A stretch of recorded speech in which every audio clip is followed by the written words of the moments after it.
প্রায় এক মাস ধরে স্বাস্থ্য অধিদপ্তরের সামনে নানা কর্মসূচি পালন করে আসছেন চিকিৎসক, মেডিকেল টেকনোলজিস্ট, নার্স ও কর্মকর্তা-কর্মচারীরা। এর অংশ হিসেবে সকালে তারা স্বাস্থ্য অধিদপ্তরের নতুন ভবনে সংবাদ সম্মেলনে জানান, বর্তমান মহাপরিচালক দুর্নীতিপরায়ণ। ছাত্র জনতার গণ অভ্যুত্থানকে তিনি স্বীকৃতি দিতে চাননি, এমনকি আহতদের চিকিৎসা দেওয়ার বিষয়ে প্রতিবন্ধকতা তৈরি করেন।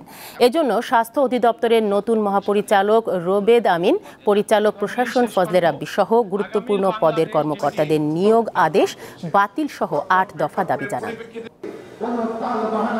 NCDC line director doctor Robed Amin তার এখতিয়ারের বাইরে লাইন ডিরেক্টরের হেলথ এডুকেশন এবং হেলথ ম্যান পাওয়ারের আওতাধীন নোয়াখালী মেডিকেল কলেজে প্রায় ৫০ লক্ষ টাকার কম্পিউটার অ্যাক্সেসরিজ খাতে বরাদ্দ প্রদান করেন, যা প্রত্যক্ষ দুর্নীতির নমুনা মাত্র।